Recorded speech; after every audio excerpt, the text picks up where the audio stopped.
ਦੇਖੋ ਇੱਦਾਂ ਅਸੀਂ ਜੇ ਇਤਿਹਾਸ ਵਿੱਚ ਦੇਖੀਏ ਨਾ, ਇਹ ਪਿਆਰ ਮੁਹੱਬਤਾਂ ਤੇ ਕੁੜੱਤਨਾਂ ਇਕੱਠੀਆਂ ਹੀ ਚੱਲਦੀਆਂ। ਜਿਹਨੇ ਕੁੜੱਤਨ ਵੱਲ ਦੇਖਣਾ ਹੈ ਉਹਨੂੰ ਕੁੜੱਤਨ ਦਿਸਣੀ ਹੈ, ਜਿਹਨੇ ਪਿਆਰ ਵੱਲ ਦੇਖਣਾ ਉਹਨੂੰ ਪਿਆਰੀਆਂ। ਇਸ ਪੋਲੀਟੀਕਲ ਬਾਉਂਡਰੀਜ਼ ਨਾਲ ਫਰਕ ਨਹੀਂ ਹੁੰਦੀਆਂ। ਚੜ੍ਹਦਾ ਪੰਜਾਬ ਹੈ ਜਾਂ ਲਹਿੰਦਾ ਪੰਜਾਬ ਹੈ, ਪਰਿਵਾਰ ਉੱਦਾਂ ਦੇ ਨੇ, ਰਿਸ਼ਤੇ ਉੱਦਾਂ ਦੇ ਨੇ, ਕਹਾਣੀਆਂ ਉਹੀ ਹੈ। ਸੋ ਉਹਨਾਂ ਨੂੰ ਦਿਖਾਉਣ ਦਾ ਕਿਸੇ ਕੋਲ ਟੈਕਨੋਲੋਜੀ ਥੋੜੀ ਜ਼ਿਆਦਾ ਹੈ, ਕਿਸੇ ਕੋਲ ਟੈਕਨੋਲੋਜੀ ਥੋੜੀ ਘੱਟ ਹੈ, ਇੰਨਾ ਹੀ ਫਰਕ। ਪੋਲੀਟੀਕਲ ਬਾਉਂਡਰੀਜ਼ ਬਣੀਆਂ ਹੋਈਆਂ, ਜਿਹੜੇ ਦੇਸ਼ ਬਣੇ ਨੇ ਉਹ ਇੱਕ ਚਲਾਨ, ਦੇਸ਼ਾਂ ਨੂੰ ਚਲਾਉਣ ਵਾਸਤੇ ਬਣਿਆ ਹੈ, ਜਿਹਨੂੰ ਅਸੀਂ ਰਿਸਪੈਕਟ ਕਰਨਾ ਹੈ, ਪਰ ਉਹ ਅਸੀਂ ਬਾਉਂਡਰੀਜ਼ ਆਪਣੇ ਮਨਾਂ 'ਚ ਨਾ ਬਣਨ ਦੇਣਾ। ਬਹੁਤ ਸੋਹਣੀ। ਸਤਿ ਸ਼੍ਰੀ ਅਕਾਲ, ਨਮਸਕਾਰ ਦੋਸਤੋ, ਸਲਾਮ ਸਾਰੇ ਮਿੱਤਰਾਂ ਨੂੰ। ਖਾਸ ਸ਼ਖਸੀਅਤ ਅੱਜ ਕਰਤਾਰਪੁਰ ਜਦੋਂ ਵੀ ਆਈਏ ਤੇ ਬਾਬਾ ਗੁਰੂ ਨਾਨਕ ਦੇ ਦਰ ਤੇ ਬੜੀਆਂ ਸ਼ਖਸੀਅਤਾਂ ਦੇ ਨਾਲ ਮੁਲਾਕਾਤ ਹੁੰਦੀ ਹੈ। ਤੇ ਅੱਜ ਸਾਡੇ ਨਾਲ ਇੱਕ ਖਾਸ ਸ਼ਖਸੀਅਤ ਜਿਹੜੀ ਚੜ੍ਹਦੇ ਪੰਜਾਬ ਤੋਂ ਆਏ ਹੋਏ ਨਿਹਿਤਾ ਮਹਿੰਦਰਾ। ਮੈਂ ਪ੍ਰੋਨਾਂਸੀਏਸ਼ਨ ਦੇ ਵਿੱਚ ਕੁਝ ਇਸ਼ੂ ਆ ਜਾਵੇ ਤੇ ਮੈਨੂੰ ਮਾਫ ਕਰਿਓ ਜੀ। ਤੇ ਤੁਸੀਂ ਅੱਜ ਅਖੀਰ ਫਿਰ ਇੱਥੇ ਪਹੁੰਚ ਗਏ ਕਰਤਾਰਪੁਰ। ਬਿਲਕੁਲ ਬਾਬਾ ਜੀ ਬੁਲਾ ਤੇ ਸਲਾਮ। ਦੱਸੋ ਪਲੀਜ਼ ਕੁਝ ਕੀ ਤੁਹਾਡਾ ਫੀਲਿੰਗਸ ਇਨ ਇਸ ਵੇਲੇ ਅਸੀਂ ਖੜੇ ਹਾਂ ਬਾਬਾ ਜੀ ਦੇ ਦਰ ਤੇ। ਨਹੀਂ ਜੀ, ਅਸੀਂ ਕਦੋਂ ਦਾ ਸੋਚਦੇ ਸੀ ਆਉਣ ਦਾ, ਪਰ ਬਸ ਕਿਉਂਕਿ ਪਰਮਿਸ਼ਨ ਦਾ ਚੱਕਰ ਹੁੰਦਾ ਤਾਂ ਥੋੜਾ ਜਿਹਾ ਡਿਲੇ ਹੁੰਦਾ ਰਿਹਾ।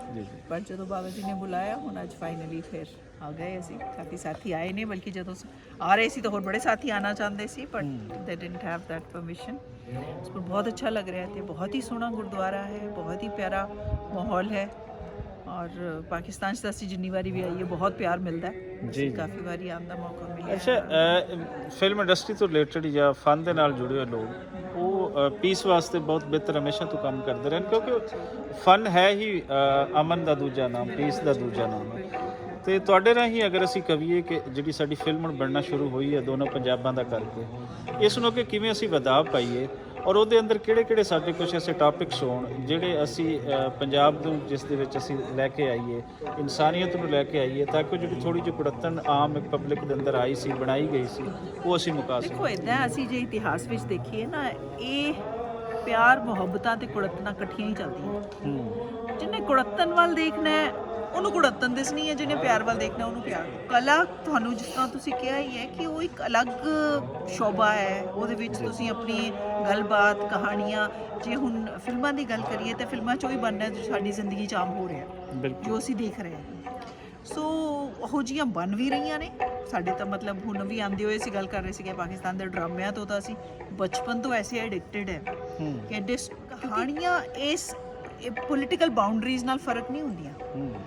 ਚੜ੍ਹਦਾ ਪੰਜਾਬ ਹੈ ਜਾਂ ਲਹਿੰਦਾ ਪੰਜਾਬ ਹੈ, ਪਰਿਵਾਰ ਉੱਦਾਂ ਦੇ ਨੇ, ਰਿਸ਼ਤੇ ਉੱਦਾਂ ਦੇ ਨੇ, ਕਹਾਣੀਆਂ ਉਹੀ ਹੈ। ਸੋ ਉਹਨਾਂ ਨੂੰ ਦਿਖਾਉਣ ਦਾ ਕਿਸੇ ਕੋਲ ਟੈਕਨੋਲੋਜੀ ਥੋੜੀ ਜ਼ਿਆਦਾ ਹੈ, ਕਿਸੇ ਕੋਲ ਟੈਕਨੋਲੋਜੀ ਥੋੜੀ ਘੱਟ ਹੈ, ਇੰਨਾ ਹੀ ਫਰਕ। ਕਿ ਸਾਰੀਆਂ ਸੇਮ ਹੈ ਔਰ ਬੜਾ ਅੱਛਾ। ਮੇਰਾ ਨਹੀਂ ਖਿਆਲ ਅਸੀਂ ਕਲਾਕਾਰਾਂ ਨੇ ਕਦੀ ਵੀ ਕਿਸੇ ਸਰਹੱਦ ਨੂੰ ਮੰਨਿਆ। ਅਸੀਂ ਕੋਈ ਰੂਲ ਵੀ ਨਹੀਂ ਤੋੜਦੇ, ਡੈਫੀਨਿਟਲੀ ਉਹ ਤਾਂ ਅਸੀਂ ਫਾਲੋ ਕਰਨਾ ਆਪਣੇ ਕਲਾ ਦੇ ਵਿੱਚ ਜਿਹੜੀ ਹੈ ਸਾਡੇ ਮਿੱਤਰ ਚਾਹੇ ਜਿਹੜੇ ਵੀ ਦੇਸ਼ ਤੋਂ ਆਉਂਦੇ ਨੇ ਔਰ ਮਿਲ ਕੇ ਕੰਮ ਕਰਦੇ ਨੇ। ਸੋ ਬੜਾ ਅੱਛਾ ਚੱਲ ਰਿਹਾ ਔਰ ਇਦਾਂ ਚੱਲਦਾ। ਤੁਸੀਂ ਦੱਸ ਰਹੇ ਸੀ ਕਿ ਕੁਝ ਹੋਰ ਲੋਕਾਂ ਦਾ ਆਉਣ ਦਾ ਵੀ ਪਲਾਨ ਸੀ ਜੀ, ਬਿਲਕੁਲ। ਉਹ ਕੋਈ ਜਾਕਾ ਸੀ ਜ਼ੇਨ ਦੇ ਵਿੱਚ ਉਹਨਾਂ ਦੇ ਕੁਝ ਨਹੀਂ, ਅਸਲ 'ਚ ਕੀ ਸੀ, ਇਹ ਪਰਮਿਸ਼ਨ ਲੈਣੀ ਪੈਂਦੀ 15 ਦਿਨ ਪਹਿਲੇ। ਠੀਕ ਹੈ। ਉਹ ਕਰਦੇ ਕਰਦੇ ਜਿਹਨੇ ਅਪਲਾਈ ਕਰਤਾ, ਸਾਡਾ ਇੱਕ ਗਰੁੱਪ ਬਣ ਗਿਆ ਛੋਟਾ ਜਿਹਾ। ਫਿਰ ਬਾਅਦ 'ਚ ਸਭ ਲੋਕ ਬੋਲੇ ਅਸੀਂ, ਪਰ ਹੁਣ ਉਹਨਾਂ ਦੀ ਨਹੀਂ ਸੀ permission. So you have to work. ਇੰਨਾ ਲੰਬਾ 20 ਦਿਨ ਪਹਿਲੇ ਤੋਂ ਪ੍ਰੋਗਰਾਮ ਬਣਾਉਣਾ ਥੋੜਾ ਜਿਹਾ ਹੋ ਜਾਂਦਾ, ਪਰ ਹੁਣ ਇੱਕ ਵਾਰੀ ਅਸੀਂ ਆ ਗਏ, ਪਤਾ ਲੱਗ ਗਿਆ ਕੀ ਪ੍ਰੋਸੀਜਰ ਹੈ।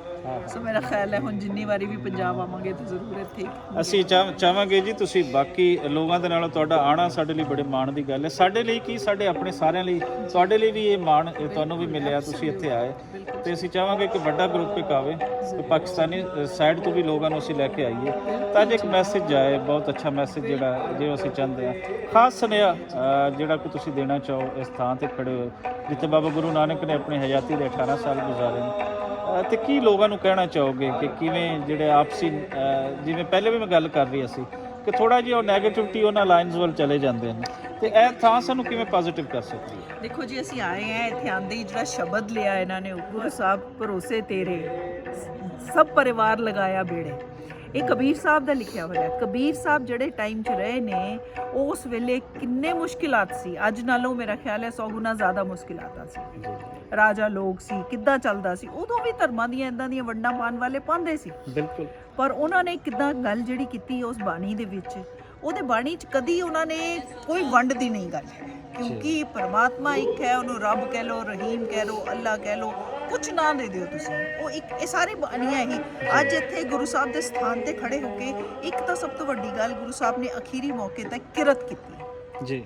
ਉਹ ਆਪਣੇ ਹੱਥਾਂ ਨਾਲ ਖੇਤਾਂ ਵਿੱਚ ਕੰਮ ਕਰਕੇ ਤੇ ਉਹ ਖਾਦਾ ਹੈ, ਔਰ ਇੰਨਾ ਕੁਝ ਕਰਨ ਤੋਂ ਬਾਅਦ ਜਦ ਕਿ ਦੁਨੀਆ 'ਚ ਇੰਨਾ ਨਾ ਹੋ ਗਿਆ ਸੀ ਉਹਨਾਂ ਦਾ, ਫਿਰ ਵੀ ਉਹਨਾਂ ਨੇ ਆਪਣੀ ਕਿਰਤ ਕਰਕੇ ਇਹ ਖਾਦਾ। ਔਰ ਬਸ ਇੱਕ ਉਸ ਨਾਮ ਤੇ ਛੱਡ ਕੇ ਜਿਹੜੀਆਂ ਅਸੀਂ ਇਹ ਬਾਉਂਡਰੀਜ਼ ਬਣਾਉਂਦੇ ਆ ਨਾ, ਕਿਸੇ ਪੋਲੀਟੀਕਲ ਬਾਉਂਡਰੀਜ਼ ਬਣੀਆਂ ਹੋਈਆਂ, ਜਿਹੜੇ ਦੇਸ਼ ਬਣੇ ਨੇ ਉਹ ਇੱਕ ਚਲਾਨ, ਦੇਸ਼ਾਂ ਨੂੰ ਚਲਾਉਣ ਵਾਸਤੇ ਬਣਿਆ ਹੈ, ਜਿਹਨੂੰ ਅਸੀਂ ਰਿਸਪੈਕਟ ਕਰਨਾ ਹੈ, ਪਰ ਉਹ ਅਸੀਂ ਬਾਉਂਡਰੀਜ਼ ਆਪਣੇ ਮਨਾਂ 'ਚ ਨਾ ਬਣਨ ਦਿਓ।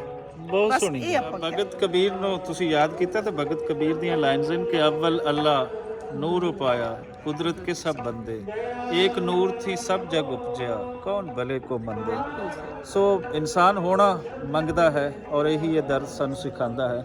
ਜੇ ਅਸੀਂ ਇਸ ਦਰਦ ਦੇ ਇਸ ਤਰੀਕੇ ਦੇ ਬਾਕੀ ਜਿਹੜੇ ਹੋਰ ਦਰ ਹਨ, ਜਿਹੜੇ ਇਨਸਾਨੀਅਤ ਦਾ ਦਰਸ ਦਿੰਦੇ ਹਨ, ਮਿਲ ਕੇ ਬਵਣ ਦਾ, ਰਲ ਕੇ ਖਾਵਣ ਦਾ, ਵੰਡ ਚੱਖਣ ਦਾ ਦਰਸ ਦਿੰਦੇ ਹਨ, ਅਸੀਂ ਇਕੱਠੇ ਹੋ ਕੇ ਇਹਨਾਂ ਨੂੰ ਅਸੀਂ ਮੰਨ ਲਵਾਂ ਤੇ ਅਸੀਂ ਇਕੱਠੇ ਹੋਵਾਂਗੇ, ਔਰ ਇਕੱਠੇ ਹੋਵਾਂਗੇ ਤਾਂ ਐਸਾ ਇੱਕ ਸਮਾਜ, ਐਸਾ ਇੱਕ ਮੁਆਸ਼ਰਾ ਤਰਤੀਬ ਪਾਏਗਾ ਜੋ ਯਕੀਨਨ ਇੱਕ ਆਈਡੀਅਲ ਮੁਆਸ਼ਰਾ ਹੋਏਗਾ।